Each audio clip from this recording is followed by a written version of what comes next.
आमच्या उल्हास माझा न्यूज चॅनलला सबस्क्राईब करा, बेल आयकॉन दाबा आणि पहा उल्हास माझाच्या बातम्या सर्वात आधी आपल्या मोबाईल स्क्रीनवर. पोलीस स्टेशनच्या दरवाजामध्ये माझ्या मुलाला धक्काबुक्की केली.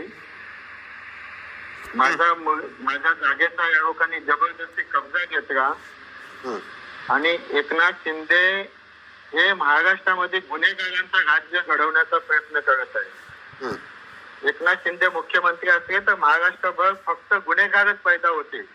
आमच्यासारख्या चांगल्या माणसाला एकनाथ शिंदेनी गुन्हेगार आज बनवलेला आहे आणि म्हणून त्या सर्व म्हणजे मला मनस्ताप झाला आणि म्हणून मी फायरिंग केली. हो, स्वतः झाडगी गोळी मी मला काही पश्चाताप नाही, कारण माझ्या मुलांना जर पोलिसांच्या समोर जर मारत असतील पोलीस स्टेशन मध्ये तर मग मी काय करणार. पोलिसांनी डेअरिंग करून पकडलं मला, पोलिसांचे डेअरिंग मुळे तो वाचला, पोलिसांनी हस्तक्षेप केला, त्यांच्या डेअरिंग मुळे तो वाचला. जिवे मारणार नव्हतो, पण जर माझ्यावरती कोणी असं करत असेल पोलिसांच्या समोर तर माझ्या आत्मसंरक्षणासाठी मला हे करणं गरजेचं आहे. आणि एकनाथ शिंदे साहेब असेच गुन्हेगार सर्व महाराष्ट्रभर पाडून ठेवलेले आहेत आणि एकनाथ शिंदेने दुसऱ्यांचं आयुष्य खराब करायला घेतलेलं आहे. मी वरिष्ठांना बऱ्याच वेळा सांगितलं होतं का हे लोक माझं वारंवार इन्सल्ट करतात. या लोकांनी माझे जिथे माझा निधी वापरला जातो त्या ठिकाणी श्रीकांत शिंदे खासदार स्वतःचे बोर्ड लावतो जबरदस्तीने. मी प्रत्येक वेगवेगळी सांगितलं होतं ज्या ज्या ठिकाणी मी निधी आणला राज्य शासनाचा त्या त्या ठिकाणी श्रीकांत शिंदेनी बोर्ड आपले स्वतःचे गावले. माझ्यावरती भ्रष्टाचाराचे आरोप केले. एकनाथ शिंदेनी त्या भ्रष्टाचारामध्ये किती पैसे काढले त्यांनी शिंदे साहेबांनी सांगावे. मी जागा घेतली होती 10 वर्षापूर्वी. त्या जागे मालकांना आम्ही पैसे दिलेले 2 वेळा 3 वेळा. नंतर ते सह्या करायसाठी येत नव्हते. मग आम्ही कोर्टात गेलो, कोर्टातून केस जिंकलो आम्ही आणि केस जिंकल्याच्या नंतर ज्या टायमाला सातबारा आमच्या कंपनीच्या नावावरती झाला त्या टायमाला महेश गायकवाड येऊन त्या जागेवरती जबरदस्तीने कब्जा केला त्यांनी. मी परवा दिवशी सुद्धा त्यांना विनंती केली होती की हे जबरदस्तीमध्ये कब्जा घेऊ नका, तुम्ही कोर्टात जा, कोर्टातून ऑर्डर आणा.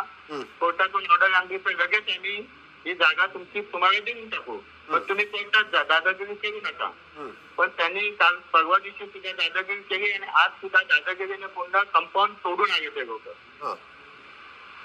आणि पोलीस स्टेशनच्या समोर जवळजवळ 400-500 लोक घेऊन आला होता तो तिथे. माझा मुलगा पोलीस स्टेशन मधून बाहेर जात होता त्यामुळे त्यांनी माझ्या मुलाला धक्काबुक्की केली. मला ते सहन झालं नाही. पश्चाताप मला अजिबात नाही, कारण मी एक व्यावसायिक माणूस आहे.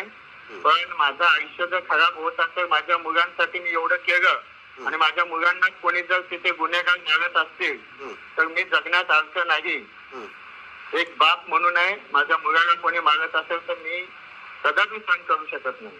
शिंदे साहेबांनी उद्धव साहेबांची गद्दारी केली आणि ते बीजेपी सोबत सुद्धा गद्दारी करणार आहेत.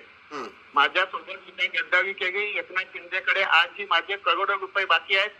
शिंदे साहेब अगर देवाला मानत असेल त्यांनी शपथ खाऊन सांगायची की गणपत गायकवाडचे किती पैसे बाकी आहेत आणि ते गणपत गायकवाडचे एवढे पैसे खाऊन सुद्धा तो शेवटी गणपत गायकवाडच्या विरुद्ध काम करतोय.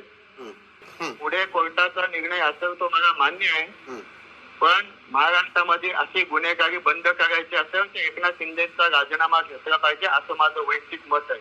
पक्षश्रेष्ठी आता जे निर्णय घ्यायचा ते घेतील, पण माझा निर्णय असा आहे की एकनाथ शिंदेनी महाराष्ट्रामध्ये गुन्हेगारी घडवून महाराष्ट्राची वाट लावायला घेतलेली आहे.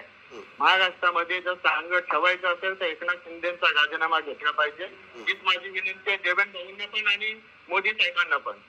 मी आमच्या पक्षाच्या मिटिंग मध्ये वेगवेगळी सांगितलं होतं का माझा जिथे जिथे फंड लावला जातो, अहो साधं मी लायब्ररी बनवली होती वाळजुनीमध्ये, त्या लायब्ररीचं उद्घाटन सुद्धा झालं नाही आणि त्या ठिकाणी पेंटिंग करून श्रीकांत शिंदेने आपलं स्वतःचं बोर्ड लावलेलं आहे. म्हणजे किती खालच्या जगाला जाऊन ते लोक काम करतात. बीजेपीला संपवण्याचं काम ते लोक करत आहेत. माझ्या जनतेला माहिती आहे मी गुन्हेगार नाही. मी आत्मसंरक्षणासाठी मी फायरिंग केलेली आहे हे माझ्या जनतेला माहिती आहे आणि जनता मला चांगल्या प्रकारे ओळखते. त्याच्यामुळे जनता माझ्यावरती विश्वास आहे आणि पुढेही राहील. आमच्या उल्हास माझा न्यूज चॅनलला सबस्क्राईब करा, बेल आयकॉन दाबा आणि पहा उल्हास माझाच्या बातम्या सर्वात आधी आपल्या मोबाईल स्क्रीनवर.